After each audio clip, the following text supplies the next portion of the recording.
friend of mine showed me how to use Google Maps. I'm sure you've seen it.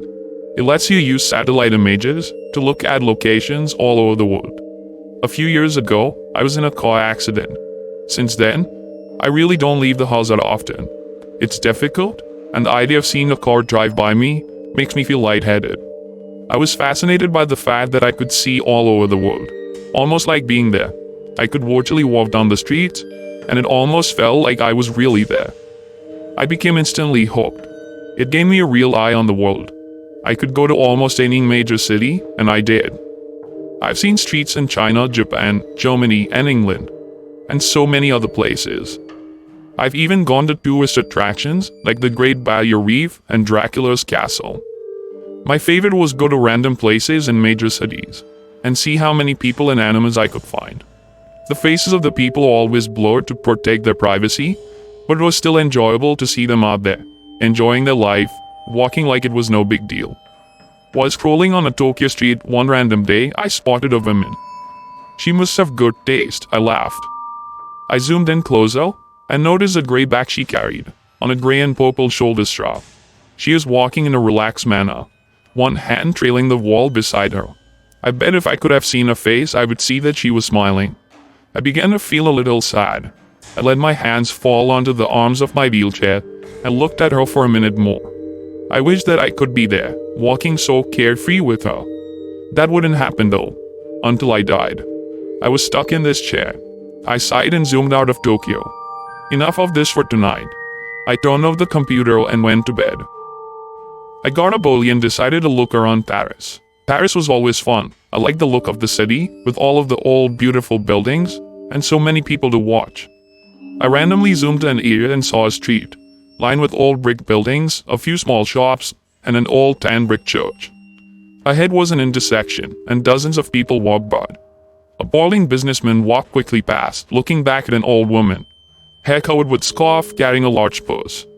A curvy woman in black pants that were too tight stared into a store window, and two women led a group of small children around a corner.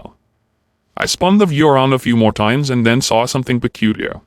Sitting on the bench at the bus stop were two people. One of them was a young woman with her feet stuck in front, in a relaxed manner. She was wearing a pair of red sneakers, like my own. I was startled for a moment, as I noticed the black pants, white t-shirt, and black hooded jacket. Her dull brown hair was tied loosely behind her head. A gray bag sat on the bench beside her, the shoulder strap hooked over her shoulder. This is crazy, I thought. It can't possibly be the same woman.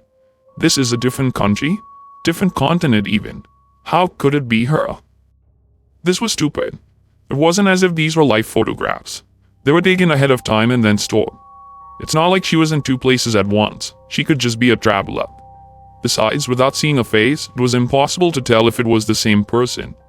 Brown hair was probably the most common hair color in the world.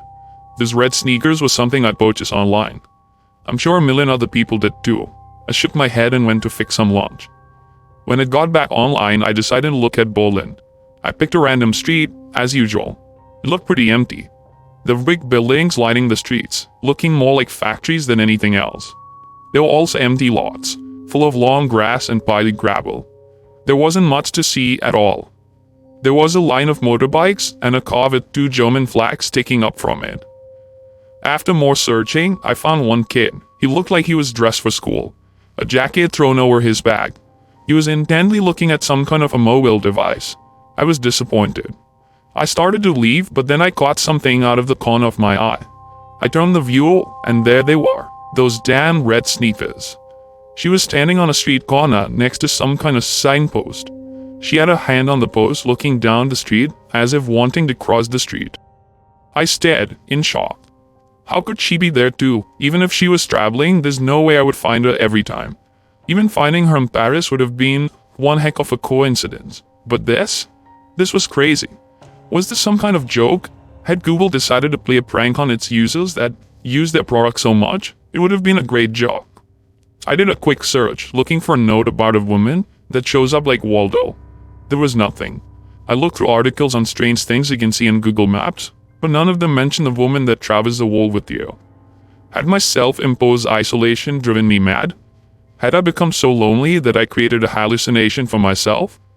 Leaving the Berlin image on my screen, I sent a text message to a friend, asking him to look at the location.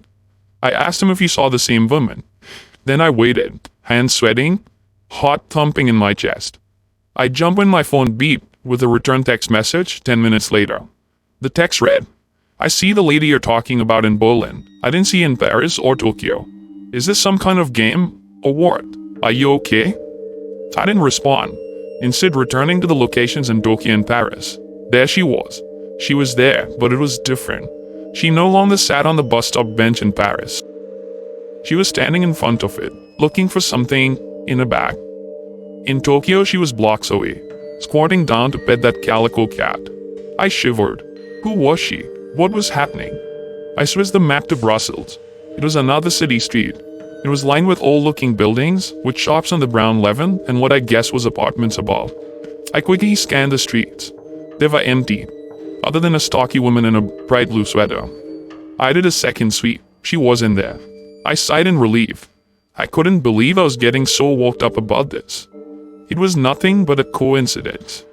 But wait, I stopped. My eyes frozen on the screen. There was a building at the point of a fork in the road, with black framed balcony, judging from the second floor. I hadn't seen her, as I'd been looking at the sidewalks. But there she stood, standing on the balcony, her head tilted in the direction of the camera, almost like she was quietly looking towards me. My breath caught in my throat. I switched to Sydney. She was leaning against the wall inside the doorway of a bright blue Carrick's pharmacy building. London showed her getting ready to step onto a red double-decker bus, her head turned to look over her shoulder. She was everywhere I looked. She stood on a brick sidewalk on a bridge in Venice. She walked across a yellow board crosswalk in Zurich. And in Hong Kong, she stood between a Wing Lung Bank and a McDonald's, adjusting the strap on her bag. In each picture, she came closer and closer to looking directly at me with a blurred-out face. My heart felt like a terrified bird, slamming around inside my chest. I couldn't catch my breath. I wasn't sure what to do. I couldn't call the police. Should I send screenshots to Google? I clenched my fists tightly and closed my eyes. Who was she? Was she following me? Was I following her? I wish I could see the expression on her face and know what she saw when she looked back at me. I wanted to get out of the chair and run. Why is it that the only thing that made me feel free again was the thing that made me feel even more trapped? I had to know. I typed in the name of my town and zoomed into a random street. It was a couple of miles from my house. The gates to the city park was shown in the clarity of daylight, despite it being night here. There she was. There she was. She was only a few miles from my house, standing under the ironwork arch that stated the name of the... She looked directly at the camera, directly at me. I felt like I might throw up. She was near me, and she was watching me. She was coming for me. What did she want? I typed in the name of the apartment complex where I live. I could see the outside of the building. The parking lot was full of cars, and there were a few blowed-out children on the playground. I searched everywhere for her. She wasn't in the parking lot or on the sidewalks, not hiding between the buildings or standing in the playground. I even scanned each of the cars behind the bushes and each of the blurred windows. She wasn't there. I pulled tightly around myself and laid my head down on the desk. This place was safe. I didn't leave the apartment anyway. I would never use Google Maps again. I would never see her again. She could stay at the park for all I cared. I smiled to myself and was surprised to find a tear slipping down my face. I'm safe, I said to myself in a whisper. It felt good to hear it out loud. I'm safe. As I said it, there was a knock at the door. A chill ran down my spine. I had a camera hooked to my computer that showed who was at the front door, which made it easier for me with my mobility issues. I slowly reached out to the control to show myself who was outside, but my hand trembled furiously. As I touched the control, I realized my mistake. The last of the Google's images that I had seen had only shown the outside of the building, just the outside. I looked at the screen and saw a woman in white t-shirt, black pants, black hooded jacket, and carrying a gray bag with a purple and gray striped shoulder strap. Of course, there were those red sneakers. She looked directly at the camera, her face still a complete blur. As I tried to stifle a scream, she raised a hand and knocked loudly on my front door.